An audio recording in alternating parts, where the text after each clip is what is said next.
सभी का study copies पर स्वागत है। और यहाँ जो है साइंस की मैराथन क्लास होगी। इससे पहले जो है पॉलिटी, इकोनॉमी, हिस्ट्री, जियोग्राफी सबकी मैराथन क्लास चल रही, लगातार जाकर के प्लेलिस्ट में देख सकते हैं। और यहाँ क्वेश्चन आंसर ही आपको कराए जाएंगे पूरा, क्योंकि आपका यूपीपीसीएस जो लगा हुआ है 17 मार्च को, और जो है आरओ भी लगा हुआ है 11 फरवरी को। तो दोनों के लिए बहुत ही ज़्यादा इंपॉर्टेंट है। और भी जो एग्ज़ाम होंगे उनके लिए भी इंपॉर्टेंट है। बीपीएससी होता है, RS, state PCS, one day exam, सबके लिए बहुत ही ज़्यादा इंपॉर्टेंट है। तो चलिए शुरू करते हैं फिलहाल, बिना आपका टाइम वेस्ट किए, बिना किसी देरी के। देखिए पहला क्वेश्चन क्या है, निम्नलिखित में से कौन सी मूल भौतिक राशि है। तो मूल भौतिक राशि आपकी 7 होती हैं। कौन कौन सी होती हैं देख लीजिए। लंबाई, द्रव्यमान, लंबाई होता है, द्रव्यमान, समय, ताप, विद्युत धारा, ज्योति तीव्रता और पदार्थ का परिमाण, ये 7 मूल भौतिक राशियाँ होती हैं। यहाँ पर बल है, तो बल जो होता है F बराबर m में होता है। ठीक, तो m क्या है, मास है आपका। तो मास यानी द्रव्यमान मूल भौतिक राशि होती है। और a त्वरण होता है। त्वरण में भी अगर आप इसे खंडित करेंगे तो त्वरण आपका क्या होता है, विस्थापन बटे समय। तो समय आपका क्या है, मूल भौतिक राशि है, तो ये नहीं होगा। वेग, कार्य, विद्युत धारा आपकी मूल भौतिक राशि, ये आपका सही आंसर हो जाएगा। शक्ति का मात्रक क्या होता है, ये आपको बताना है। शक्ति जो होता है वो P से यानी पावर से डिनोट किया जाता है। P बराबर W/T होता है, वर्क अपान टाइम। ठीक, 1 सेकंड में कितना कार्य किया गया है उसी को शक्ति कहते हैं। और वर्क का होता है जूल और टाइम का होता है सेकंड। तो जूल प्रति सेकंड जहाँ भी लिखा है उसका मतलब वाट ही होता है। सी आपका आंसर हो जाएगा। हर्ट्ज जो होता है वो आवृत्ति का होता है। ठीक, हर्ट्ज की का होता है, आवृत्ति का मात्रक होता है, फ्रीक्वेंसी का। तीसरा नंबर क्वेश्चन है, विद्युत शक्ति का मात्रक या इकाई कौन सी है। तो विद्युत शक्ति हो सबके लिए वाट ही होता है। ठीक, देखिए 4th नंबर क्वेश्चन है, बल का मात्रक है। तो बल का मात्रक आपका न्यूटन होता है। वहीं बात करें बल का सूत्र क्या होता है, F बराबर m में आपने पढ़ा होगा। m होता है द्रव्यमान, a होता है त्वरण। तो द्रव्यमान गुणे त्वरण होता है और बल का मात्रक आपका न्यूटन हो जाएगा। द्रव्यमान जो होता है वो किलोग्राम में नापा जाता है। वहीं त्वरण जो होता है मीटर बटे सेकंड स्क्वायर में नापा जाता है। तो ये भी याद रखना, कहीं भी kgm/s का स्क्वायर दे दें या kgm(s⁻²) दे दें तो भी कंफ्यूज नहीं होना है, उसका मतलब न्यूटन ही होता है, याद रखिएगा। वहीं बात करें 5 नंबर क्वेश्चन है, कार्य का मात्रक क्या होता है। तो कार्य का मात्रक होता है आपका जूल। ठीक, कार्य बराबर क्या होता है, बल गुणे विस्थापन। बल गुणे विस्थापन, आपने कितना बल लगाया और कितना विस्थापन हुआ है, तो कार्य बराबर बल गुणे विस्थापन होगा। और इसका जो मात्रक होता है जूल होता है। ठीक, 6 नंबर क्वेश्चन, आवृत्ति को मापा जाता है तो हर्ट्ज में मापा जाता है, ये आपका सही आंसर हो जाएगा। ठीक, देखिए जो मनुष्य होता है वो 20 हर्ट्ज से 20,000 हर्ट्ज आवृत्ति की ध्वनि को सुन सकने में सक्षम है। हर्ट्ज में क्या मापा जाता है, तो आवृत्ति फ्रीक्वेंसी को मापा जाता है, बस याद रखना। चालक की विद्युत प्रतिरोधकता की इकाई क्या होती है। तो चालक की जो विद्युत प्रतिरोधकता की इकाई होती है, ना फराद होती है, ना वोल्ट, ना एम्पियर, ना ओम, ओम मीटर होती है। ठीक, ओम मीटर होती है आपके चालक की विद्युत प्रतिरोधकता की इकाई। यहाँ आप देख सकते हैं विद्युत प्रतिरोधकता जो है आपका ऐसे डिनोट होता है इस तरीके से। और जो है RA/I होता है। R आपका पदार्थ का विद्युत प्रतिरोध ओम है, और I पदार्थ के टुकड़े की धारा की दिशा में लंबाई है, और A धारा की दिशा के लंबवत पदार्थ का क्षेत्रफल वर्ग मीटर में है। ठीक, ओम मीटर किसका है, आपके प्रतिरोधकता की इकाई है बस। प्रकाश वर्ष इकाई है, तो प्रकाश वर्ष जो होती है वो दूरी की इकाई होती है। ठीक, और एक प्रकाश वर्ष बराबर कितना होता है, एक प्रकाश वर्ष बराबर होता है 9.46 × 10⁻15 मीटर। 10⁻15 मीटर, मतलब प्लस में होगा, माइनस में नहीं होगा, याद रखिएगा। ये आप याद रख लीजिए, 9.46 × 10⁻15 मीटर जो होता है एक प्रकाश वर्ष में प्रकाश द्वारा तय की गई दूरी। ठीक, मतलब एक वर्ष में प्रकाश द्वारा तय की गई दूरी को प्रकाश वर्ष कहते हैं, और ये दूरी की इकाई होती है। प्रकाश वर्ष किसका मात्रक है, तो दूरी का मात्रक है।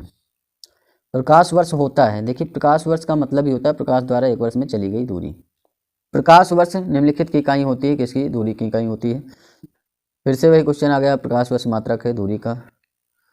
प्रकाश वर्ष है क्या है, एक वर्ष जिसमें प्रकाश दूरी तय करता है, वह दूरी जो प्रकाश एक वर्ष में तय करता है।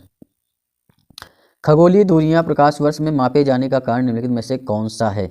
ठीक, प्रकाश की गति जो होती है सदैव एक समान होती है, इसीलिए जो है खगोलीय दूरियां प्रकाश वर्ष में मापे जाने का कारण है। IAS के प्री में आ चुका है। एक पारसेक तारों संबंधी दूरियां मापने का मात्रक होता है। तो एक पारसेक जो होता है, एक पारसेक जो होता है 3.26 प्रकाश वर्ष के बराबर होता है। कहीं कहीं 25 दे दें तो भी वो आपका सही हो जाएगा। 3.26 प्रकाश वर्ष होता है। ठीक, तो आप याद रखिएगा। यहाँ आप देख सकते हैं एक पारसेक बराबर क्या होता है, 3 × 10⁻16 मीटर, या फिर आपका एक प्रकाश वर्ष 9.46 × 10⁻15 मीटर होता है। एक पारसेक बराबर 3.262 प्रकाश वर्ष हो जाएगा, इतना याद रखिएगा। पारसेक मात्रक है, पारसेक भी दूरी का ही मात्रक होता है। देखिए 19 नंबर क्वेश्चन है, माप की कौन सी इकाई को 0.39 से गुणा करने पर इंच प्राप्त होगा? तो आपका सेंटीमीटर है, जिसे आप 0.39 से गुणा करेंगे तो आपका क्या प्राप्त होगा? इंच प्राप्त होगा। मतलब 1 सेंटीमीटर जो बराबर होता है वो 0.39 इंच के बराबर होता है, ये याद रखिएगा। 1 नैनोमीटर होता है तो कितने के बराबर होता है? 1 नैनोमीटर 10⁻⁷ सेंटीमीटर के बराबर होता है। अगर बात करें मीटर में तो 10⁻⁹ मीटर के बराबर होगा। लेकिन अगर आप सेंटीमीटर में इसे कन्वर्ट करते हैं तो क्योंकि 1 मीटर में 100 सेंटीमीटर होता है तो 100 से 10⁻⁹ को गुणा करेंगे तो 10⁻2 हो गया, और इधर क्या होगा? 10⁻⁹ होगा। तो इसमें से 2 घट जाएगा तो 10⁻⁷ आ जाएगा, इसलिए बी आंसर हो जाएगा।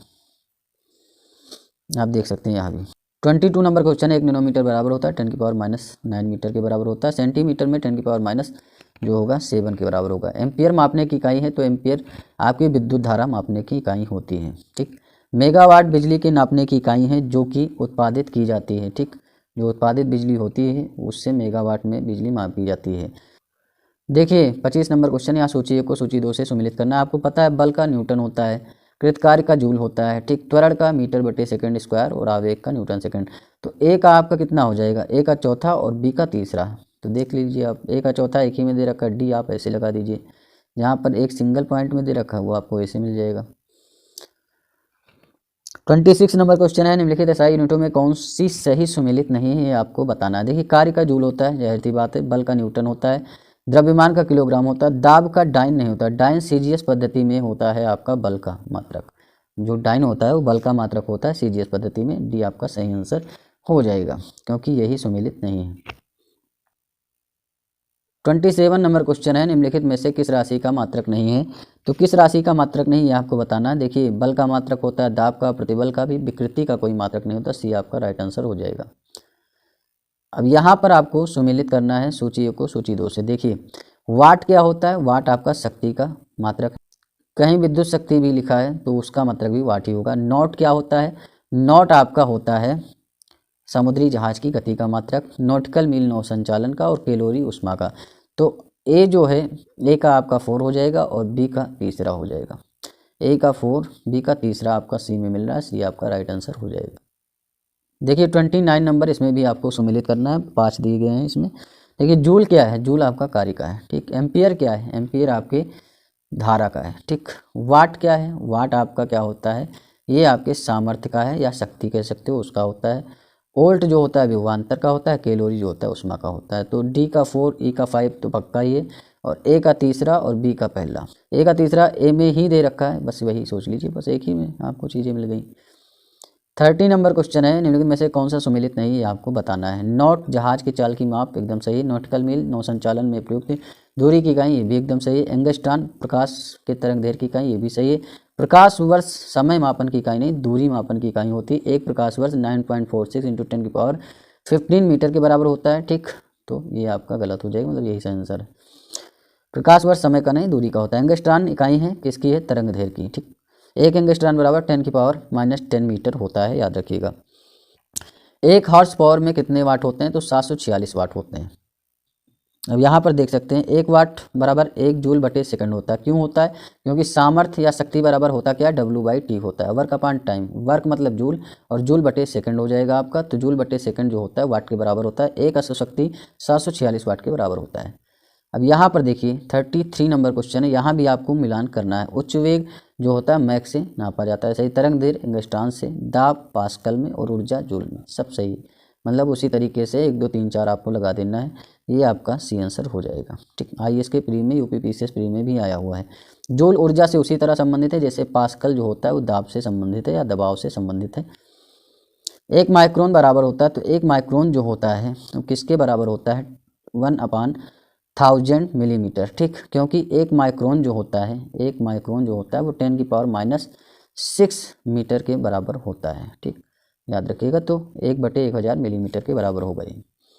अब 1 माइक्रोन लंबाई प्रदर्शित करता है, तो 10⁻⁻6 सेंटीमीटर नहीं होगा, क्योंकि 10⁻⁻6 मीटर होता है। और इसे अगर सेंटीमीटर में, क्योंकि 1 मीटर बराबर क्या होता है, 1 मीटर बराबर होता है 1 मीटर बराबर 100 सेंटीमीटर होता है ना, तो 10⁻⁻6 इंटू ये सेंटीमीटर में हो गया, तो 10⁻2 हो जाएगा यहाँ पे। और 10⁻6 से जब 10⁻2 का मल्टीप्लाई करेंगे तो 10⁻4 सेंटीमीटर आएगा, तो यही बी आपका आंसर हो जाएगा। 37 नंबर क्वेश्चन है, निम्नलिखित में से कौन सा एक सुमेलित नहीं है। डेसिबल ध्वनि की प्रबलता की इकाई एकदम सही है। अश्वशक्ति जो होता है शक्ति की इकाई, ये भी सही है, ठीक। और समुद्री मील नौ संचालन में दूरी की इकाई होती है। सेल्सियस से तापमान नापा जाता है, उष्मा की इकाई कैलोरी होती है, ठीक, ये याद रखिएगा, कैलोरी होती है उष्मा की इकाई, सेल्सियस से तापमान नापा जाता है। डी आपका राइट आंसर हो जाएगा। 38 नंबर क्वेश्चन है, निम्नलिखित में से कौन सी एक उष्मा की इकाई नहीं है, ये आपको बताना है। तो उष्मा की इकाई कैलोरी भी होती है, किलो कैलोरी भी होती है, किलो जूल भी होती है, वाट नहीं होती। वाट जो है वो शक्ति की इकाई होती है, ठीक, शक्ति की इकाई होती है। जूल बटे सेकंड होता है वाट का मतलब। उष्मा की इकाई निम्नलिखित में से कौन सी नहीं है, तो सेंटीग्रेड नहीं होती, ये तापमान की इकाई है। कैलोरी आपकी होती है। वहीं पर अर्घ जो है, अर्घ भी आपकी जो है उष्मा की इकाई है। जूल भी, अर्घ जो है सीजीएस पद्धति में होती है आपकी, और जूल आपकी एमकेएस पद्धति में होती है।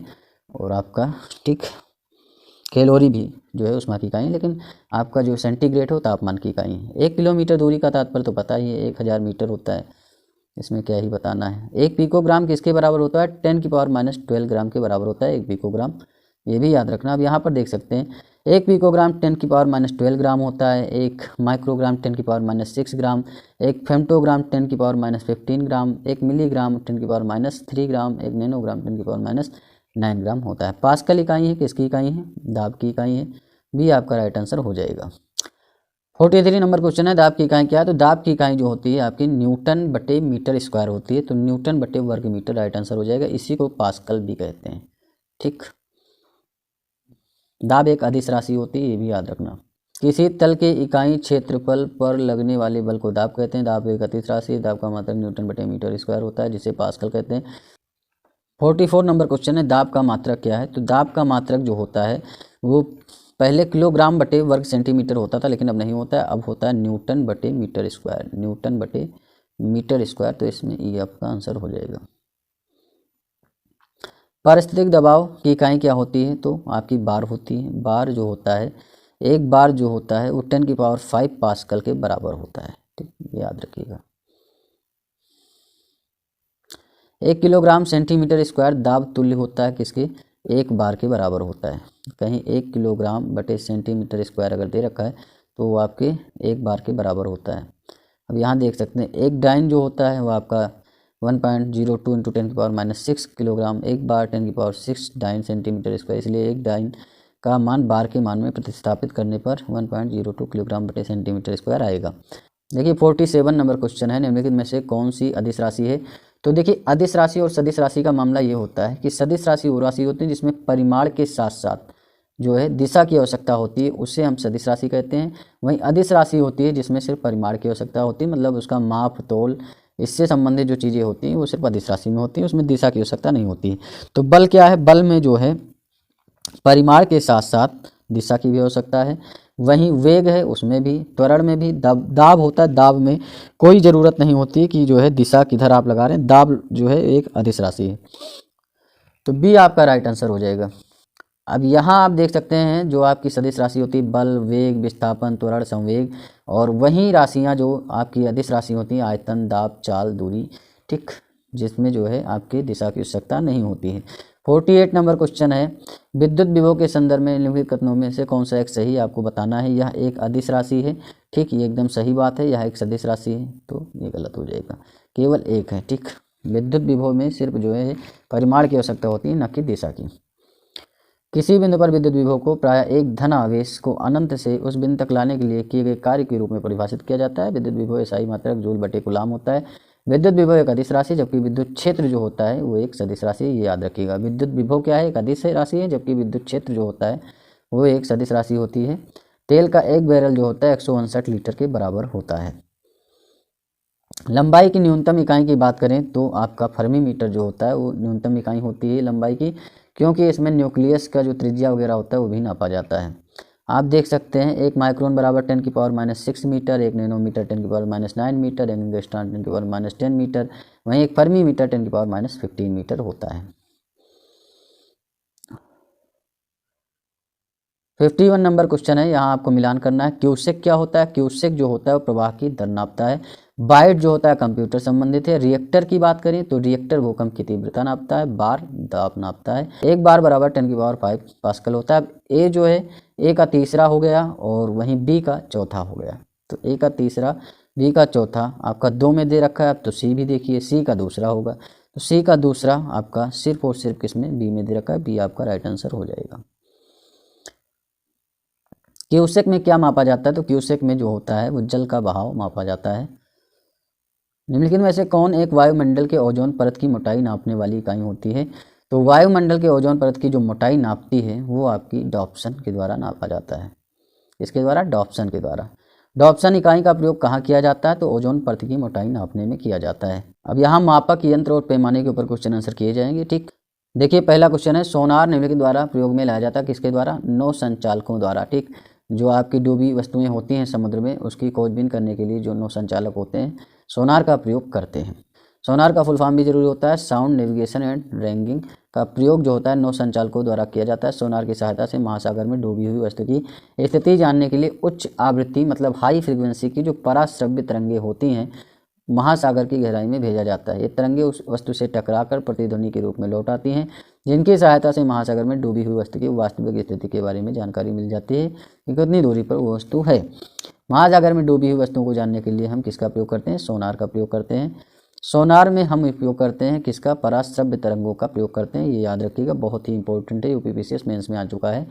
ध्वनि की तीव्रता को मापने वाला जो यंत्र होता है उसे हम क्या कहते हैं? ऑडियोमीटर। जो ध्वनि की तीव्रता मापता है उसे हम ऑडियोमीटर कहते हैं।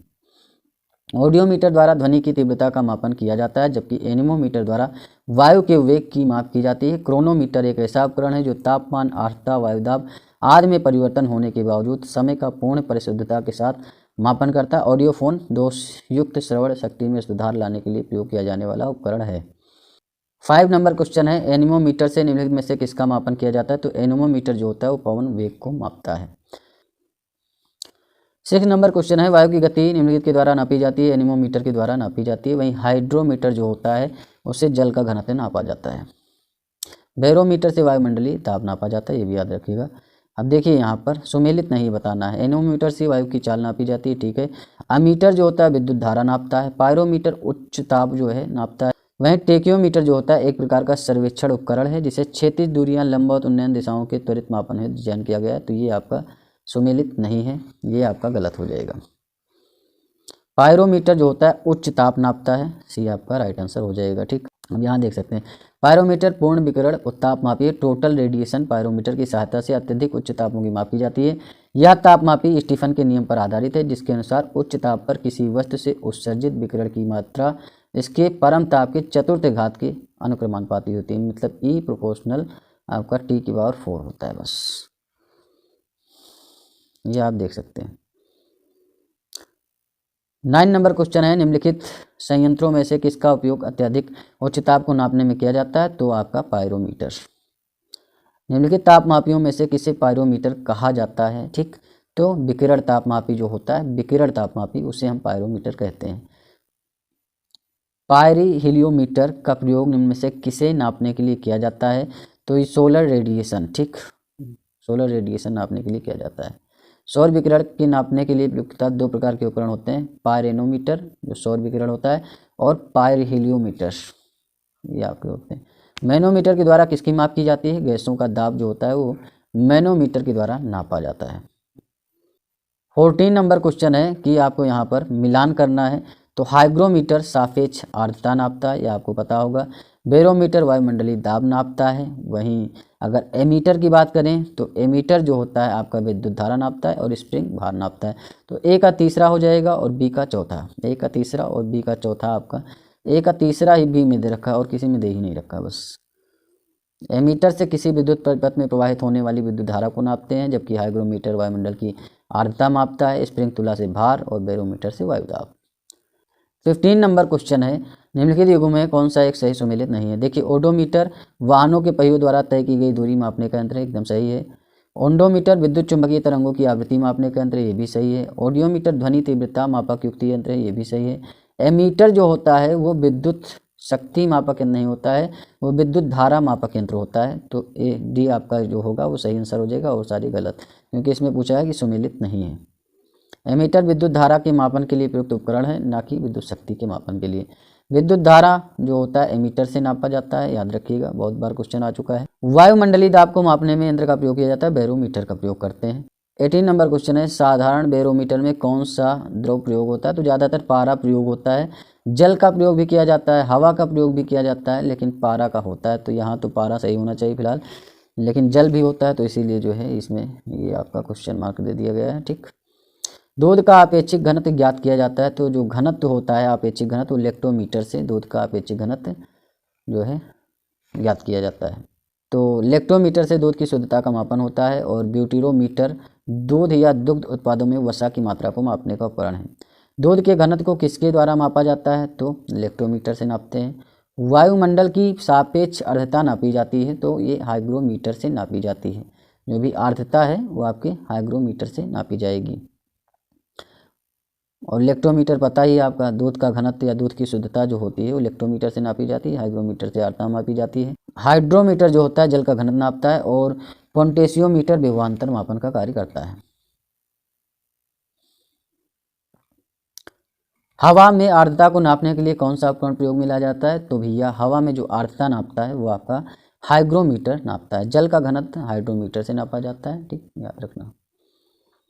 वहीं अगर बात करें स्पेक्ट्रोमीटर, तो ऐसा यंत्र है जो विद्युत चुंबकीय स्पेक्ट्रम के एक विशिष्ट भाग के सापेक्ष प्रकाश के गुणों का मापन करता है। यूडियोमीटर एक प्रयोगशाला उपकरण है जो किसी भौतिक या रासायनिक परिवर्तन के फलस्वरूप किसी गैसीय मिश्रण के आयतन में होने वाले परिवर्तन को नापता है। वायु की आर्द्रता जो होती है वो आपकी हाइग्रोमीटर से नापी जाती है।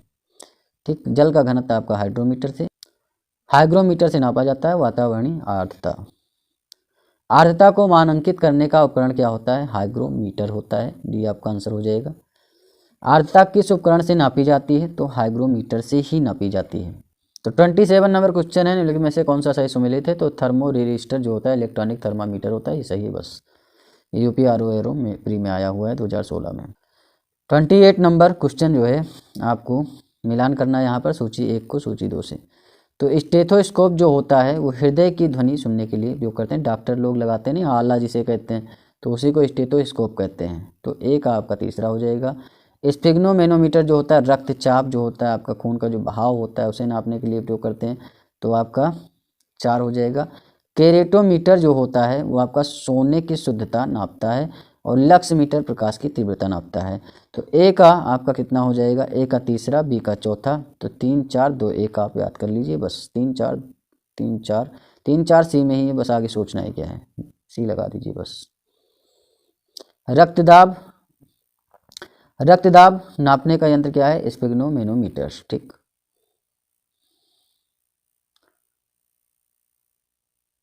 थर्टी नंबर क्वेश्चन है, निम्न में से किसे 1500 डिग्री सेल्सियस से अधिक तापमापन है प्रयोग में लाया जाता है। तो पायरोमीटर का प्रयोग किया जाता है। 800 डिग्री सेल्सियस के ऊपर पायरोमीटर ही प्रयोग करते हैं। प्रकाश की तीव्रता नापने के लिए जिस उपकरण का प्रयोग करते हैं उसे हम क्या कहते हैं, लक्स मीटर कहते हैं। ये भी याद रखना, यूपीपीसीएस मेंस में आया है। 32 नंबर क्वेश्चन, राडार उपयोग में आता है, कब आता है। रेडियो तरंगों द्वारा वस्तुओं की स्थिति का पता जो है लगाने के लिए। सी आपका आंसर हो जाएगा। राडार का फुल फॉर्म भी कभी कभी पूछ लेते हैं। राडार शब्द मूलतः एक संक्षिप्त रूप है जिसका पूर्ण रूप है रेडियो डिटेक्शन एंड रेंजिंग। यह वस्तुओं का पता लगाने वाली एक प्रणाली है जो सूक्ष्म तरंगों का उपयोग करती है। इसके द्वारा रेडियो तरंगों के माध्यम से दूर की वस्तुओं की स्थिति, ऊंचाई, दिशा या गति ज्ञात की जाती है। निम्न में से कौन सी राशि रिएक्टर पैमाने पर मापी जाती है। तो भूकंप की तीव्रता जो होती है रिएक्टर पैमाने पर नापते हैं। यहाँ आप देख सकते हैं रिएक्टर स्केल भूकंप के परिमाण को मापने का पैमाना है। यह एक लॉगरिथमिक स्केल है जिसमें 9 भागों में बराबर बटा पैमाना होता है। रिएक्टर स्केल में प्रत्येक आगे की संख्या अपने ठीक पीछे वाली संख्या के 10 गुने आयाम को बताती है। ये सारी चीज़ें आप पढ़ सकते हैं पॉज करके। भूकंप की तीव्रता का मापन किया जाता है, ठीक, किसके द्वारा किया जाता है, आपके रिएक्टर पैमाने के द्वारा। 35 नंबर क्वेश्चन है, रिएक्टर पैमाना मापने के लिए प्रयोग होता है भूकंपीय लहरों का आयाम। भूकंपों की तीव्रता मापी जाती है रिएक्टर पैमाने से मापी जाती है। ठीक, 37 नंबर क्वेश्चन है, कौन सा सुमेलित नहीं है। देखिए जो सेल्सियस होता है या सेंटीग्रेड होता है उससे ताप मापा जाता है, और वहीं किलोवाट आवर से विद्युत मापा जाता है, RH गुणक से रक्त नापा जाता है, लेकिन रिएक्टर पैमाने से आर्द्रता नहीं मापा जाता है। रिएक्टर पैमाने से भूकंप मापा जाता है, वहीं आर्द्रता जो होता है आपका हाइग्रोमीटर से नापा जाता है, वहीं हाइड्रोमीटर से जल का घनत्व मापा जाता है। 38 नंबर क्वेश्चन है, ताप के निम्नलिखित में से किस पैमाने में ऋणात्मक मान नहीं होता है। तो देखिए सेल्सियस में भी ऋणात्मक मान आ जाता है, फ़ारेनहाइट में भी आ जाता है, केल्विन में नहीं आता है। ठीक, तो केल्विन में जो है ऋणात्मक मान नहीं आता है, र्यूमर में भी आ जाता है। र्यूमर भी क्या है, तापमान मापने का जो है मात्रक है। सेल्सियस, फ़ारेनहाइट, र्यूमर पैमाने का मान ऋणात्मक होता है, लेकिन केल्विन पैमाने का मान ऋणात्मक नहीं होता है। तो आपका राइट आंसर सी हो जाएगा, और UPRO में आया हुआ क्वेश्चन है। निम्न में भूकंप मापी यंत्र कौन सा है। तो भूकंप मापी यंत्र जो है आपका सिस्मोग्राफ होता है। ठीक, सिस्मोग्राफ भूकंपीय तरंगों के संसूचन एवं मापन हेतु प्रयुक्त होता है। केस्कोग्राफ पौधों में वृद्धि मापने का एक यंत्र है, जिसका आविष्कार भारतीय वैज्ञानिक जगदीश चंद्र बोस ने 1900 में किया था। रेनगेज वर्षामापी यंत्र होता है। ठीक, रेनगेज क्या है, वर्षामापी यंत्र है। गीगर काउंटर एक प्रकार का कण अनुवेदक या पार्टिकल डिटेक्टर होता है, जो आयनित विकिरण को मापता है। भूकंप की तीव्रता पता ही है, इसमें क्या ही बताना है। भूकंप की तीव्रता आप सिस्मोग्राफ से नाप सकते हैं। 41 नंबर क्वेश्चन है, निम्नलिखित युक्तियों में से किसके द्वारा भूकंप की तीव्रता का मापन किया जाता है। सिस्मोग्राफ से। सिस्मोग्राफ क्या रिकॉर्ड करता है, ये आपका भूचाल रिकॉर्ड करता है। 43 नंबर क्वेश्चन है, यहाँ आपको मिलान करना है। देखिए भूकंप जो होता है वो सिस्मोग्राफ से नापा जाता है, वहीं विद्युत धारा की बात करें तो ये आपका एमीटर से नापा जाता है। ऊंचाई जो होता है अल्टीमीटर से, और प्रतिरोध ओम से। तो ए का आपका दूसरा हो जाएगा और बी का तीसरा।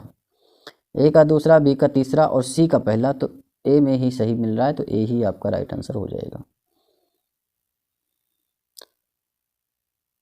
44 नंबर क्वेश्चन, यहाँ भी आपको मिलान ही करना है। तो बैरोमीटर से आपको पता ही है, बैरोमीटर से क्या नापा जाता है, वायुमंडलीय दाब नापा जाता है। हाइग्रोमीटर से वायुमंडलीय आर्द्रता, अल्टीमीटर से जो नापा जाता है ऊंचाई, और फेदोमीटर से समुद्र की गहराई। तो ए का चौथा हो जाएगा और बी का पहला। ए का चौथा, बी का पहला आपका किस में आ रहा है, बी में, तो बी ही राइट आंसर हो जाएगा। बस आगे नहीं सोचना है। फेदोमीटर से समुद्र की गहराई नापी जाती है, ये याद रखिएगा। सी आपका राइट आंसर हो जाएगा। 46 नंबर है, यहाँ भी आपको मिलान ही करना है। तो देखिए सिस्मोग्राफ आपको पता है आराम से कि भूकंप से रिलेटेड होता है। बैरोग्राफ वायुमंडलीय दाब से, और हाइग्रोमीटर आर्द्रता से, और एनीमोमीटर वायु वेग से जो है संबंधित है। तो ए का तीसरा और डी का पहला हो जाएगा। आप देख लीजिए, ए का तीसरा एक ही में दे रखा है, ए का तीसरा, तो यही आपको डी आंसर लगा देना है, आगे बढ़ जाना है। 47 नंबर क्वेश्चन है, यहाँ भी बताना है कि सुमेलित नहीं है कौन सा, ये आपको बताना है। मैनोमीटर से क्या होता है, दाब नापा जाता है। कार्बोरेटर आंतरिक दहन इंजन है, ये भी पता है, सही बात है। कार्डियोग्राम हृदय की गति नापता है। सिस्मोमीटर जो होता है वो भूकंप की तीव्रता से संबंधित है, पृष्ठतल की वक्रता से संबंधित नहीं। डी आपका राइट आंसर हो जाएगा। 48 नंबर क्वेश्चन है, निम्नलिखित में से किसके मापन में फोनोमीटर का उपयोग किया जाता है। तो फोनोमीटर का उपयोग किसके, ध्वनि की तीव्रता एवं स्पंदन आवृत्ति के मापन में जो है फोनोमीटर का उपयोग किया जाता है। यहाँ ध्वनि से रिलेटेड कोई वही नहीं है, तो आपका इसमें कोई भी नहीं होगा। झूठ का पता लगाने वाला यंत्र किस नाम से जाना जाता है। तो झूठ का पता पॉलीग्राफ से लगाते हैं, पॉलीग्राफ से झूठ का पता लगाया जाता है। पायरोमीटर उच्च तापमान का यंत्र है, और गायरोस्कोप घूमती हुई वस्तुओं की गति नापता है। काइमोग्राफ शरीर की क्रियाओं का ग्राफ निरूपित करने वाला यंत्र है। ठीक, जैसे रक्तचाप, हृदय की धड़कन आदि। ऊर्ध्वाधर तल एलिवेशन एवं क्षैतिज तल एजीमथ में कोणीय दूरी को मापने में प्रयुक्त होने वाला जो यंत्र होता है उसे थियोडोलाइट कहते हैं। तो यहीं पर विराम लेंगे, इसके बाद यांत्रिकी और उसके आगे के जो चैप्टर होंगे उसके ऊपर क्वेश्चन आंसर करवाएंगे। तो यहाँ पर अब जो है यांत्रिकी के क्वेश्चन किए जाएंगे, और जो है पहला क्वेश्चन है, देखिए न्यूटन की गति का पहला नियम जाना जाता है। तो न्यूटन की गति का जो पहला नियम होता है वो ये नियम होता है कि कोई वस्तु है, अगर वो विराम अवस्था में तो विराम अवस्था में रहेगी, और अगर वो चलायमान अवस्था में मतलब चल रही लगातार तो चलायमान अवस्था में रहेगी, जब तक कि उस पर कोई बाह्य बल नहीं लगाया जाता है। तो यही है कि अगर कोई वस्तु रुकी हुई है तो उस पर बाह्य बल लगाएंगे तभी वो चलेगी, और अगर वो चल रही है तभी उस पर अगर कोई बाह्य बल, भाई गाड़ी अगर चल रही है और उसमें क्या है, उसमें क्या होता है कि अगर घर्षण आपका ना हो, घर्षण भी एक तरह का बल होता है, तो वो भी बल लगाता है रोकने के लिए, तो इसीलिए गाड़ी रुक जाती है। ठीक, तो क्या होता है, अगर कोई बल ना लगाया जाए तो वो चीज़ चलायमान अवस्था में रहेगी, और रुकी हुई है तो रुकी हुई ही रहेगी, यही होता है। और इसे जड़ता का नियम भी कहते हैं। ठीक, तो बी आपका सही आंसर हो जाएगा। यहाँ आप देख सकते हैं न्यूटन की गति के प्रथम नियम को जड़त्व का नियम, लॉ ऑफ इनर्शिया भी कहा जाता है। इसके अनुसार प्रत्येक पिंड तब तक अपनी विरामावस्था अथवा सरल रेखा में एक समान गति की अवस्था में रहता है जब तक कोई बाह्य बल उसे अन्यथा व्यवहार करने के लिए विवश नहीं कर देता है। ठीक, साधारण यंत्र किसी व्यक्ति की सहायता करता है। तो कैसे, कोई भी साधारण यंत्र होता है वो किस तरीके से किसी व्यक्ति की सहायता करता है कि जो है कम बल का प्रयोग करके उतनी ही मात्रा में काम करने के लिए, जैसे आपके जो है उत्तोलक वगैरह होते हैं। ठीक, प्रथम दर्जे के उत्तोलक, द्वितीय दर्जे के उत्तोलक। ठीक, तो ये सारे क्या होते हैं, जो भी आपकी मशीनरी होती है उसमें कम बल लगा करके आप जो है साधारण तरीके से काम कर सकते हैं। बी आपका राइट आंसर हो जाएगा। तीसरा क्वेश्चन है कि एक व्यक्ति एक संवेदनशील तराजू पर खड़ा है। ठीक, कोई व्यक्ति है वो संवेदनशील तराजू है उस पर खड़ा हुआ है, ये आपका व्यक्ति है। ठीक, ये आपका यहाँ पर खड़ा है, और यदि वह गहरी सांस अंदर लेता है तराजू की रीडिंग क्या होगी, बढ़ जाएगी। भाई उसने सांस ली तो सांस क्या है, एक तरह का भार है, वायु जो अंदर जाएगी वो भार के रूप में ही जाएगी, तो क्या हो जाएगा, तराजू की रीडिंग बढ़ जाएगी। व्यक्ति के गहरी सांस लेने में तराजू की रीडिंग बढ़ेगी, अर्थात तराजू द्वारा व्यक्ति का वजन अधिक दर्शाया जाएगा। 1 लीटर वायु 1.225 ग्राम वजन होता है। ठीक, 1 लीटर जो वायु होती है उसका वजन क्या होता है, 1.225 ग्राम वजन, तो कुछ ना कुछ तो जाएगा ना उसके अंदर, जाहिर थी बात। वॉशिंग मशीन का कार्य सिद्धांत किस पे काम होता है, तो वॉशिंग मशीन का कार्य सिद्धांत अपकेंद्रण पे कार्य करता है, और जो दूध होता है ना, दूध के लिए जो लेक्टोमीटर का प्रयोग करते हैं उसमें भी अपकेंद्रण का ही प्रयोग होता है। देखिए, वह प्रतिक्रिया बल जो परिमाण में अभिकेंद्रीय बल के बराबर होता है परंतु इसकी दिशा अभिकेंद्रीय बल के विपरीत अर्थात केंद्र से बाहर की ओर होती है, उसे अपकेंद्रीय बल या सेंट्रीफ्यूगल फोर्स कहलाती है।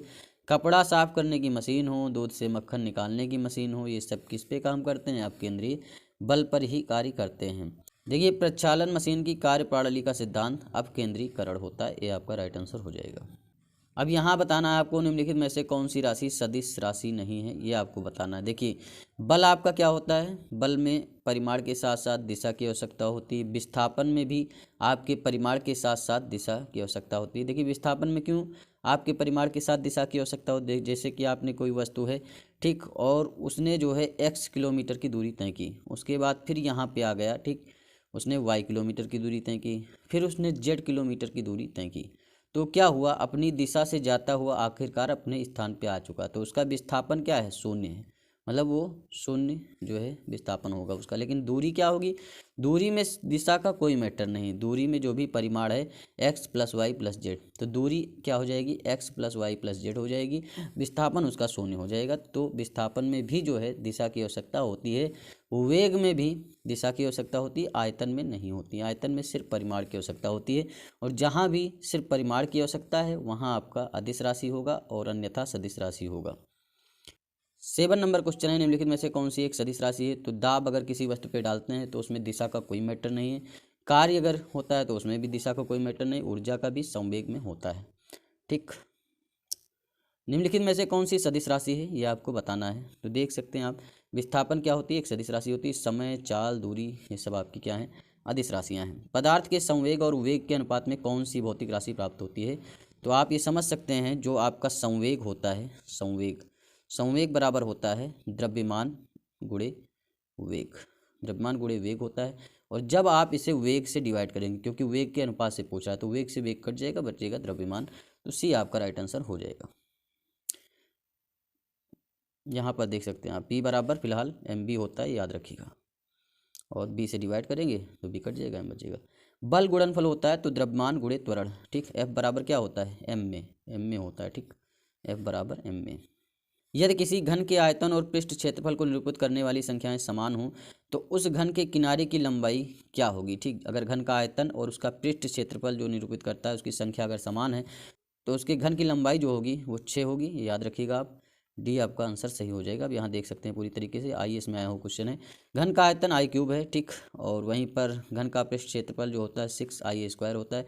वैसे a से डिनोट करते हैं कहीं कहीं तो a³ होता है घन का आयतन, यहाँ 6a³ आप ले सकते हैं, और दोनों आपस में समान हैं, तो दोनों आपस में अगर समान है तो a³ = 6a², तो ये आपके कट जाएंगे दो, ठीक, a बराबर आपका क्या हो जाएगा 6, मतलब एक भुजा क्या हो जाएगी 6 हो जाएगी। ऊर्जा संरक्षण का आशय क्या होता है कि ऊर्जा का ना तो सृजन किया जा सकता है ना ही उसे ख़त्म किया जा सकता है, बस वो एक रूप से दूसरे रूप में परिवर्तित होती है। अगर आप लकड़ी जला रहे हैं तो उससे राख पैदा होगी, और राख के साथ साथ उसमें जो गैसेज निकलेंगी वो भी वायुमंडल में जाएंगी। तो वो क्या है, मतलब लकड़ी कहीं ख़त्म नहीं हुई। लकड़ी क्या है, अगर 1 किलो लकड़ी आपने जलाई है तो 1 किलो लकड़ी है, क्योंकि कुछ चीज़ें जो हैं राख, अब उसमें मान लीजिए कि 250 ग्राम बची है, लेकिन जो वायु में उड़ गया है, ठीक, गैसेज उड़ गई हैं, 750 ग्राम आपकी गैस उड़ चुकी है। तो यही होता है कि ऊर्जा का ना तो सृजन हो सकता है ना ही विनाश, उसका जो है एक रूप से दूसरे रूप में रूपांतरण होता है बस। 13 नंबर क्वेश्चन है, हवाओं की ऊर्जा क्या होती है। हवाओं की ऊर्जा केवल गतिज ऊर्जा होती है भाई। जो आपके पवन टरबाइन चलते हैं, अगर जो है हवाएं स्थितिज ऊर्जा में हों तो क्या पवन टरबाइन चलेंगे, नहीं चलेंगे। तो हवाओं में सिर्फ और सिर्फ गतिज ऊर्जा होती है। 14 नंबर क्वेश्चन, वायु शक्ति विंड पावर में ऊर्जा का कौन सा रूप विद्युत ऊर्जा में परिवर्तित होता है, तो गतिज ऊर्जा।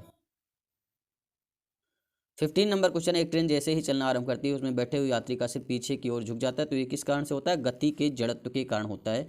देखिए, यात्री ट्रेन के एकाएक चल देने से पीछे की ओर गिर जाते हैं। इसका कारण यह है कि यात्री के शरीर का निचला हिस्सा जो है भाई, ये आपका आदमी है, ठीक, और ये आपकी गाड़ी है।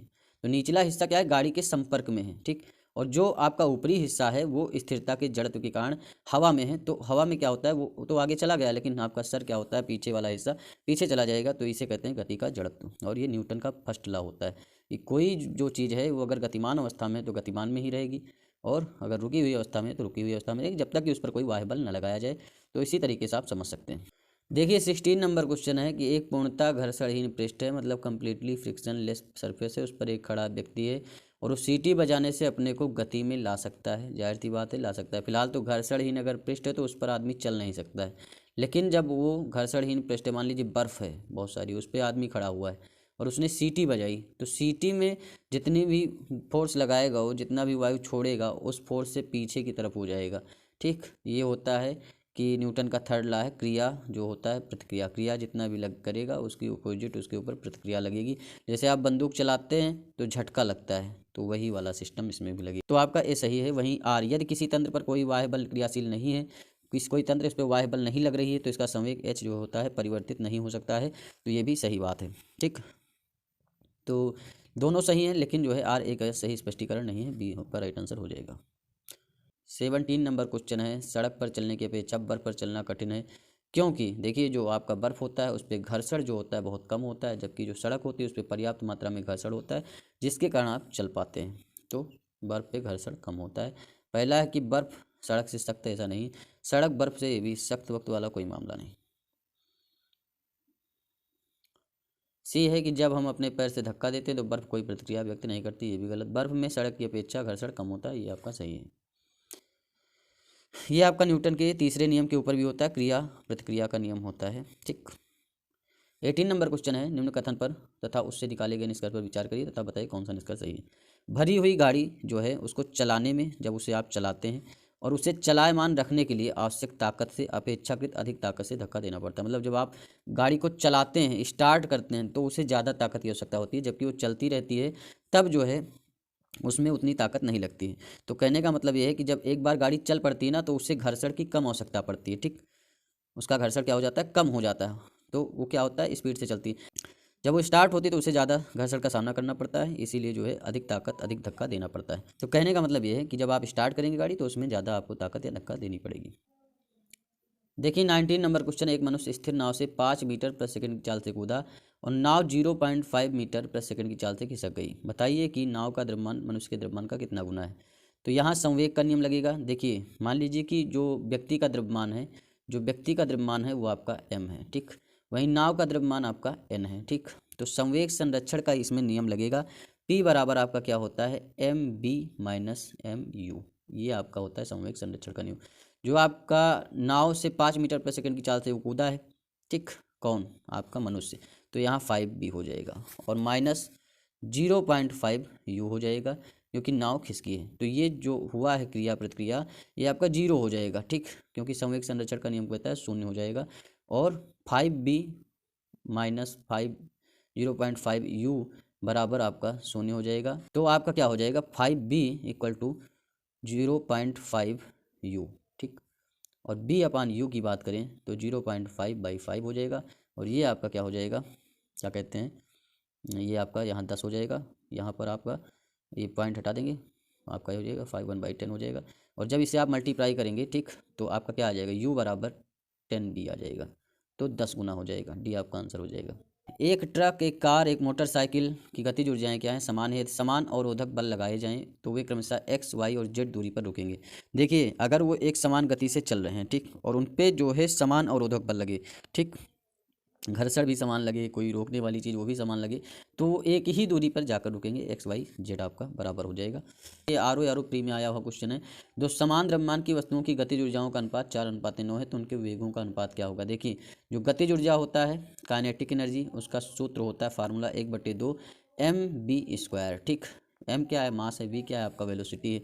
तो यहाँ पर देखिए आपका क्या हो जाएगा कि गतिज ऊर्जाओं का अनुपात जो ke1 है, ke1 जो है वो 4 है ठीक, और ke2 जो है वो आपका 9 है। तो ये मान लीजिए 1/2 mv²mv1² हो जाएगा ठीक, क्योंकि इस द्रव्यमान तो उनके समान है ना, और ये आपका क्या हो जाएगा 1/2 mv2², ये हो जाएगा। तो mm कट जाएगा, 1/2 कट जाएगा, और ये 4/9 आ जाएगा, b1² b2²। तो अगर आप इसे क्या करते हैं b1/b2 करेंगे तो इधर जाएगा तो रूट हो जाएगा 4/9, और जब बाहर लाएंगे तो 4 क्या होता है 2 का स्क्वायर, 9 क्या होता है 3 का स्क्वायर, तो 2/3 आपका आंसर आ जाएगा, यही है बस। 22 नंबर क्वेश्चन है। एक व्यक्ति कार में जो विराम में बैठा हुआ है, सड़क से कार के 4 पहियों में से प्रत्येक पर प्रतिक्रिया आर है। जब कार सीधी समतल सड़क पर चलेगी तो अग्र पहियों में प्रत्येक पर प्रतिक्रिया में क्या परिवर्तन आएगा, ये आपको बताना है। तो प्रतिक्रिया जो होगी वो आर से कम होगी ठीक, क्योंकि सड़क के कार के 4 पहियों में प्रत्येक पर प्रतिक्रिया क्या है आर है ठीक। तो जो आपकी वो चलेगी तो अग्र पहियों पर प्रतिक्रिया क्या होगी आर से कम होगी।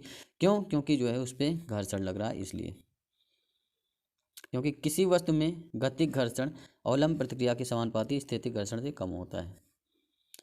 तेल से अंशतः भरा हुआ तेल का एक टैंकर जो है समतल सड़क पर आगे की ओर एक समान त्वरण से जा रहा है। तेल का मुक्त पृष्ठ किधर होगा ठीक, क्षैतिज से इस प्रकार का आनत होगा कि पिछले सिरे पर अधिक गहराई होगी। आई इसमें आया हुआ क्वेश्चन है, ये आप समझ सकते हैं। 24 नंबर क्वेश्चन है। एक तीक्ष्ण वृत्ताकार पथ पर तीव्र गति से जाता हुआ 4 पहियों वाला वाहन जो है वो अगर बहुत तेज़ी से जा रहा है और वो बहुत तगड़ा वृत्ताकार पथ है ठीक, तो कहने का मतलब है कि वो बाहरी पहियों पर उल्टेगा। भाई बाहरी पहिए जो आपके मान लीजिए इधर पहिया इधर और ये इधर, तो किस पहिए पे उल्टेगा, कहने का मतलब ये है ठीक।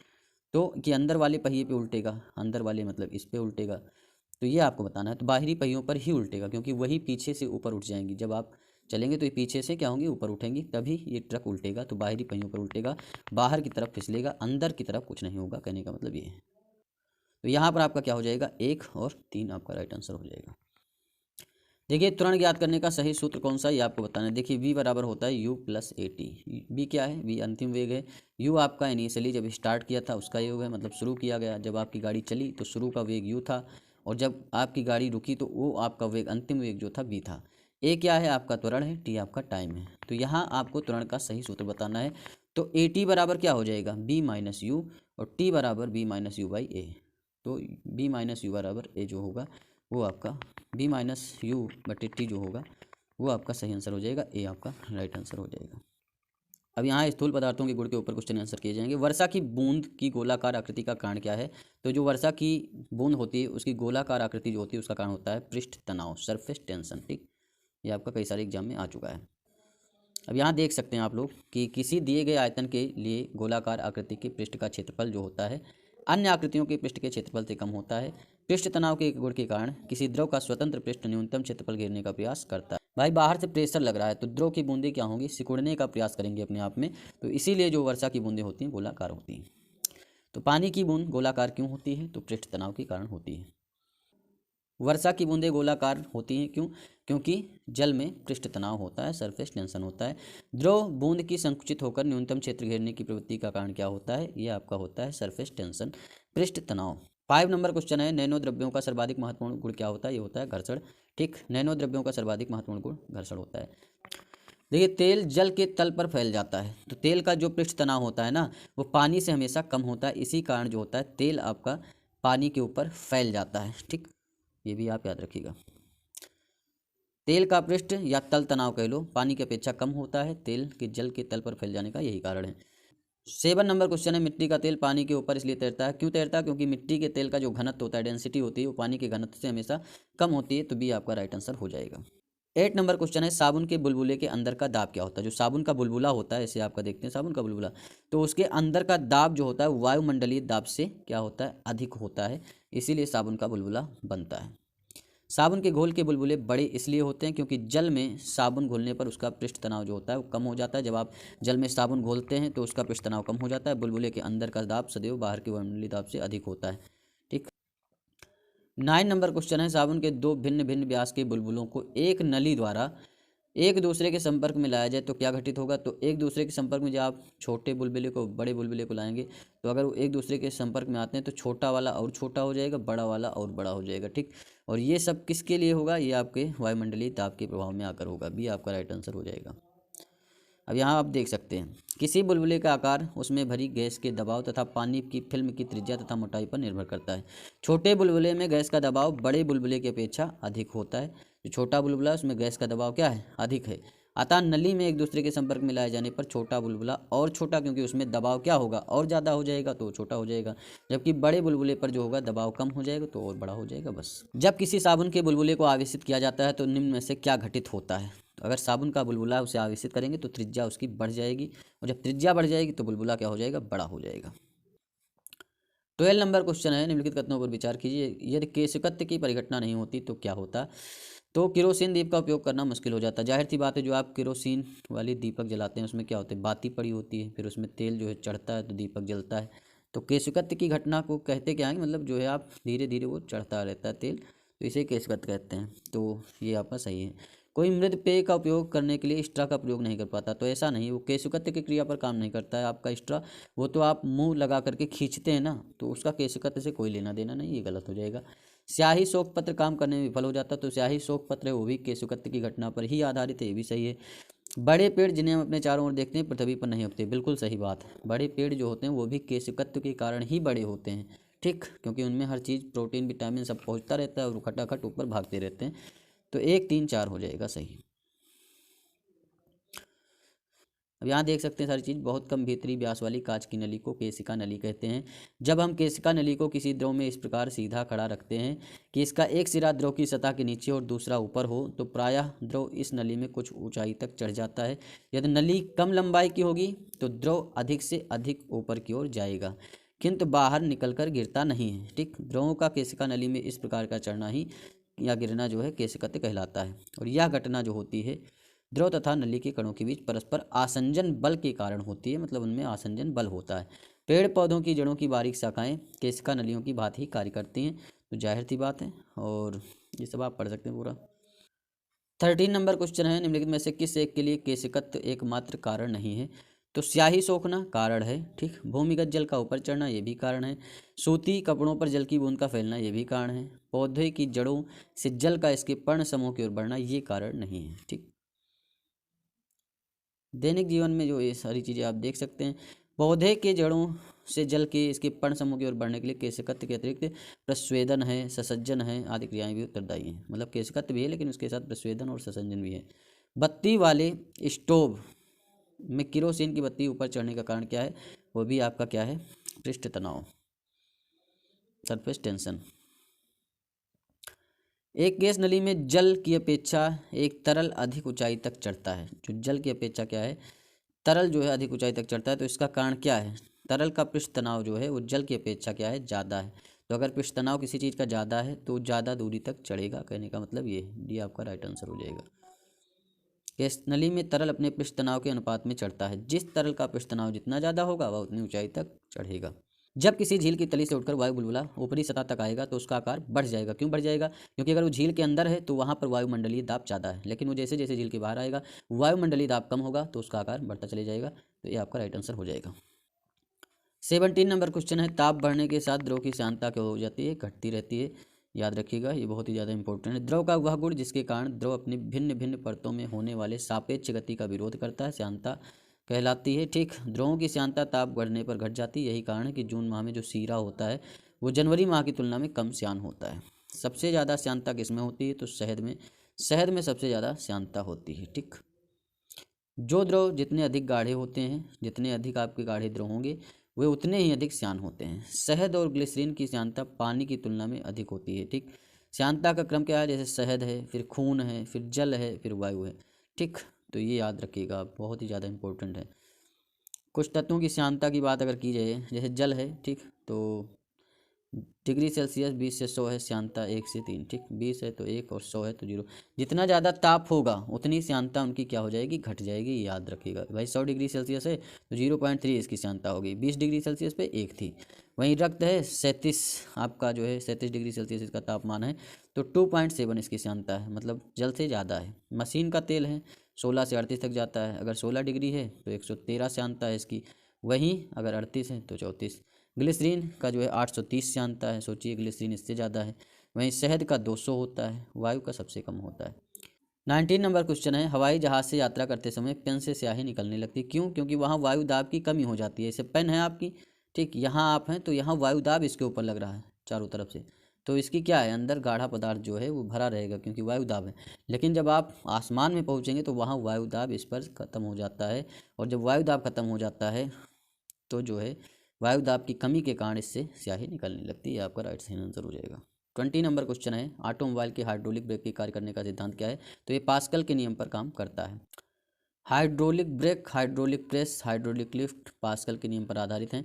पास्कल के नियम के अनुसार यदि गुरुत्वीय प्रभाव को नगण्य माना जाए, मतलब गुरुत्वीय प्रभाव नहीं है, तो फिर संतुलन की अवस्था में किसी द्रव के भीतर प्रत्येक स्थान पर जो दबाव हो रहता है वो समान रहता है। 21 नंबर क्वेश्चन है, मोबाइल तथा ऑटोमोबाइल ने भारतीयों विशेष रूप से ग्रामीण क्षेत्रों के लोगों के सामाजिक जीवन में निम्नलिखित में से किसके संबंध में क्रांति ला दी है? तो लोगों के आवागमन के संबंध में, जाहिर सी बात है आवागमन का संबंध बढ़िया हो गया है। लोगों के जुड़ाव के संबंध में भी बात है। लोगों की संवेदनशीलता से इसका कोई मतलब नहीं। 1, 2 आपका राइट आंसर हो जाएगा। 22 नंबर क्वेश्चन है, बैरोमीटर पाठन में अचानक गिरावट हो जाने से निम्नलिखित में से कौन सी एक मौसम दशा इंगित होती है? तो बैरोमीटर में अगर अचानक से गिरावट हो गई तो भैया मौसम जो होगा तूफानी होगा। ठीक, 23 नंबर क्वेश्चन है, नीचे दिए हुए 4 छिद्रों वाले एक फव्वारे के चित्र पर ध्यान दीजिए। फव्वारे के कौन से छिद्र से पानी अधिकतम दूरी तक फेंका जाएगा, ये आपको बताना है। तो देखिए यहाँ 4th नंबर पे कोई आपका भार नहीं लग रहा है, कोई भी जो है दबाव नहीं लग रहा है, तो जितना ज़्यादा प्रेशर जहाँ होगा भाई, नंबर 1 पे प्रेशर बहुत ज़्यादा है, तो जिसके ऊपर प्रेशर ज़्यादा है वो ज़्यादा काम करेगा, तो 1 आपका सही आंसर हो जाएगा। वैसे लाइफ में भी देखें तो जितना आपके ऊपर प्रेशर रहता है आप उतने ही जो है अच्छे तरीके से काम करते हैं, तो डी आपका राइट आंसर हो जाएगा। अब देखिए 24 नंबर क्वेश्चन, एक तरल किसी सिलेंडराकार पाइप में धारा रेखीय रीति से बह रहा है। पाइप के अक्ष वाले खंड में प्रवाह की परिच्छेदिका का प्रोफाइल कैसा होगा? अब देखिए यहाँ पे एक समान गति है, तो ऐसा एक समान गति से कभी भी कोई तरल नहीं बहता है, चाहे जो पाइप हो एक समान गति से नहीं बहता है, तो ये आपका गलत हो जाएगा। अब यहाँ पर देखिए, यहाँ पर उल्टा बह रहा है, कुछ बूंदें उल्टी बह रही हैं, कुछ बूंदें कुछ सीधी बह रही हैं, ये भी ऐसा भी नहीं होता, तो एकदम गलत है। ठीक, और वहीं बात करें आप, इस तरीके से कभी भी जल बहता नहीं, हमेशा जो है जो उसका बीच का पार्ट होता है वो ज़्यादा जो है, आप किसी जो है ट्यूबवेल पे जाइएगा, वहाँ जो पानी का प्रेशर होता है, जब आप बीच में देखते हैं बीच में बहुत ही ज़्यादा जो है प्रेशर लगता है, वो पहले आता है और ये हल्का बाद में आता है, तो ये आपका सही आंसर हो जाएगा, डी आपका राइट आंसर है।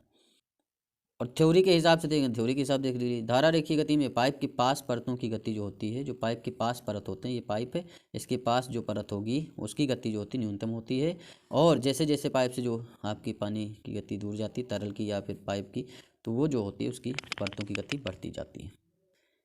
शीतकाल में जब झील की ऊपरी सतह का पानी बर्फ में बदल जाता है, फिर भी जलीय जंतु जीवित रहते हैं, क्यों? क्योंकि अंदर का जो पानी है वो तो 4 डिग्री सेल्सियस पर ही है, तो पानी का घनत्व 4 डिग्री सेल्सियस पर सबसे अधिक होता है, जिससे बर्फ की ऊपरी सतह के नीचे पानी रहता है। शीतकाल में झील की ऊपरी सतह 0 डिग्री सेल्सियस पर ठंडा होने पर बर्फ बन जाती है, परंतु नीचे का जो जल होता है ना वो 4 डिग्री सेल्सियस पर द्रवस्था में रहता है, और इससे झीलों और तालाबों में बर्फ के नीचे 4 डिग्री सेल्सियस पर रहता है, जिसमें मछलियाँ एवं अन्य जलीय जंतु जीवित रहते हैं। देखिए 28 नंबर क्वेश्चन है, बर्फ जमी झील के अंदर मछलियाँ जीवित रहती हैं, क्यों? क्योंकि नीचे का जल जो होता है वो सामान्य होता है, 4 डिग्री सेल्सियस पर होता है, तो मछलियाँ नियतापी होती हैं, गलत है, मछलियाँ बर्फ में, ये भी गलत है, और झील की तली में जल नहीं जमता, ये आपका सही है। देखिए 29 नंबर क्वेश्चन है, वस्तु की मात्रा बदलने पर अपरिवर्तित रहेगा, तो आयतन, भार, द्रव्यमान इससे नहीं, घनत्व जो होता है अपरिवर्तित रहता है। डेंसिटी हमेशा, भाई कोई आपकी मात्रा है ठीक किसी वस्तु की, उसमें से आप थोड़ा निकाल लीजिए, डेंसिटी उसकी वही रहेगी। ठीक, तो डी आपका राइट आंसर हो जाएगा, और डेंसिटी जो होता है उसके m बराबर b होता है। ठीक, आपका द्रव्यमान बटे आयतन। पानी का आपेक्षिक घनत्व सर्वाधिक निम्नलिखित ताप पर होता है, तो ये आपका 4 डिग्री सेल्सियस पे आपेक्षिक घनत्व सर्वाधिक होता है। किस ताप पर पानी का घनत्व अधिकतम होता है? तो ये 4 डिग्री सेल्सियस पर होता है। जल का अधिकतम घनत्व होता है, तो जल का जो अधिकतम घनत्व होता है यहाँ पर आपको केल्विन में बताना है। केल्विन में बताना है तो आपको सेल्सियस प्लस 273 इसमें जोड़ना पड़ेगा, ठीक। तो सेल्सियस 4 डिग्री सेल्सियस पर जल का घनत्व अधिकतम होता है और इसमें 273 आप जोड़ देंगे, 273 डिग्री तो 277 आ जाएगा। बी आपका राइट आंसर हो जाएगा। 33 नंबर क्वेश्चन है, लोहे का एक गोला पारद यानी पारा पर जो है तैरता रहता है किंतु पानी में डूब जाता है। तो जाहिर सी बात है, जो पारा है उसका डेंसिटी जो है वो लोहे की डेंसिटी से ज़्यादा है, लेकिन पानी की डेंसिटी क्या है, लोहे की डेंसिटी से कम है, इसीलिए लोहा उसमें डूब जाता है। लोहे का अपेक्षिक घनत्व पारा के अपेक्षिक घनत्व से अधिक, ऐसा नहीं है। पारा का अपेक्षिक घनत्व लोहे के अपेक्षिक घनत्व से ज़्यादा है, इसीलिए जो है तैरता रहता है। ए आपका सही, आर गलत है। तो ए सही, आर गलत है, आपका सी आंसर हो जाएगा। कोई भी वस्तु अगर उसमें तैरती है, जैसे क्या होता है कि सुई जो होती है, सुई भी है वो भी पारे के ऊपर तैरती रहती है, वहीं जो आपका द्रव होता है उसमें डूब जाती है। तो जाहिर सी बात है, सुई यानी लोहा जो होता है उसका अपेक्षिक घनत्व पारे के घनत्व से कम है, ठीक, इसीलिए ऐसा होता है। लोहे की कील पारे पर क्यों तैरती है जबकि वह पानी पर डूब जाती है? क्योंकि लोहे की कील जो होती है उसका अपेक्षिक घनत्व पारे के घनत्व से कम होता है, इसीलिए, ठीक। तो आपका लोहे का घनत्व पानी से अधिक होता है और पारे से कम होता है, ठीक। सी आपका राइट आंसर हो जाएगा, इसीलिए पानी में वो डूब जाती है। देखिए 35 नंबर क्वेश्चन है, एक सुई पानी में डूब जाती है जबकि लोहे से बना जहाज पानी पर तैरता रहता है। भाई सुई है तो सुई का अपेक्षिक घनत्व जो है ना वो पानी जितना उसने हटाया है उसके अपेक्षिक घनत्व से अधिक है, इसीलिए डूब जाती है। और वहीं जो है पानी का जहाज जो होता है उसने जो पानी हटाया है उस पानी का अपेक्षिक घनत्व जहाज के अपेक्षिक घनत्व से अधिक है, इसीलिए पानी का जहाज तैरता रहता है। तो ये आप तो यहाँ पर सुई का अपेक्षिक घनत्व ज़्यादा है, इसीलिए डूब जाती है जितना भी उसने पानी हटाया है। सुई की नोक नुकीली, ऐसा नहीं है। जहाज सपाट, ये भी गलत बात है। जहाज एक शक्तिशाली इंजन द्वारा चलाया जाता है, ये भी गलत है। सुई का अपेक्षिक घनत्व उसके द्वारा हटाए हुए पानी के अपेक्षिक घनत्व से अधिक होता है, इसीलिए सुई डूब जाती है। 36 नंबर क्वेश्चन है, लोहे की सुई पानी की सतह पर किस कारण से तैरती रहेगी? ठीक, अगर तैरती रहने की बात हो तो पृष्ठ तनाव के कारण ही, जो सरफेस टेंशन होगा उसी के ऊपर वो तैरती रहेगी बस। अब यहाँ पर आप देखिए, जब कुएं से पानी की बाल्टी को ऊपर खींचते हैं, ठीक, तो हमें महसूस होता है क्या कि बाल्टी जो है पानी की सतह से ऊपर जो है भारी हो गई है। तो ये एकदम सही बात है, ये आपका सही आंसर हो जाएगा।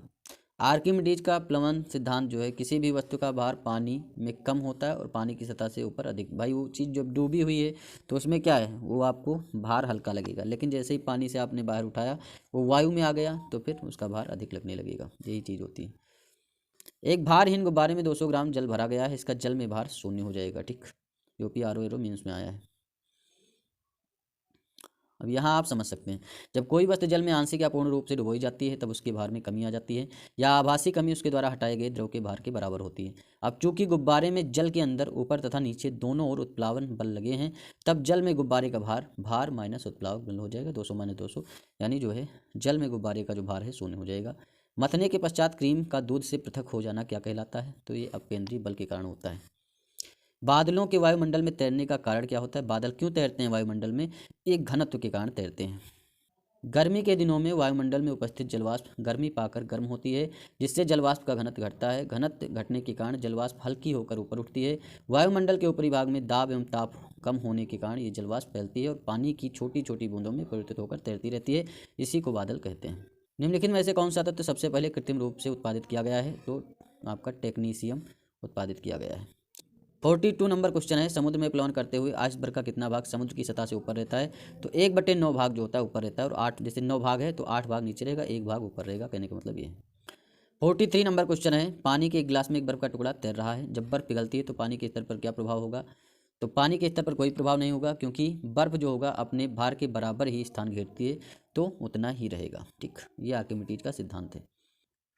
44 नंबर क्वेश्चन है, पानी के 4 डिग्री सेल्सियस पर शरीर तैरता है। जब आपकी कोई बॉडी है, मान लीजिए वो तैर रही है, तो 4 डिग्री सेल्सियस पानी है तो तैरेगा, लेकिन यह तापमान अगर बढ़ जाए, किसका? पानी का 100 डिग्री सेल्सियस हो जाए तो क्या होगा? जब 100 डिग्री सेल्सियस पानी का तापमान हो जाएगा तो उसका घनत्व क्या होगा? घट जाएगा, और जो घनत्व घट जाएगा तो शरीर का घनत्व ज़्यादा हो जाएगा। यहाँ पर शरीर का घनत्व क्या है? पानी के घनत्व से कम है, तब जो है शरीर तैर रहा है। लेकिन अगर जो है पानी का घनत्व जो होता है वो कम हो गया और शरीर का घनत्व अधिक हो गया, वो 100 डिग्री सेल्सियस पर हो ही जाएगा, तो आपका शरीर डूब जाएगा, तो ये आपका राइट आंसर हो जाएगा। 45 नंबर क्वेश्चन है, समुद्र में नदी की अपेक्षा तैरना आसान होता है, क्यों? क्योंकि जो समुद्र का जल होता है वो भारी होता है, क्योंकि उसमें क्या होता है? NaCl, नमक भी होता है ना, तो जल भारी होता है, उसकी डेंसिटी क्या होती है? ज़्यादा होती है, तो उसमें तैरना आसान होता है। जब कोई जहाज नदी से सागर में घुसता है तो क्या होता है? वह कुछ ऊपर उठ जाता है। क्यों ऊपर उठ जाता है? क्योंकि जो समुद्र का घनत्व होता है नदी की घनत्व से अधिक होता है, बस इसीलिए। 47 नंबर क्वेश्चन है, कथन ए है कि जब कोई जहाज नदी से निकलकर सागर में प्रवेश करता है तो कुछ ऊपर उठ जाता है। क्यों उठ जाता है? क्योंकि जल घनत्व जो होता है समुद्र का वो नदी के जल घनत्व से अधिक होता है। और आर कारण है कि सागर के जल का घनत्व नदी के जल घनत्व से अधिक, तो आर कारण एकदम सही है। तो ए और आर दोनों सही है, आर ए की सही व्याख्या करता है, ये आपका राइट आंसर हो जाएगा।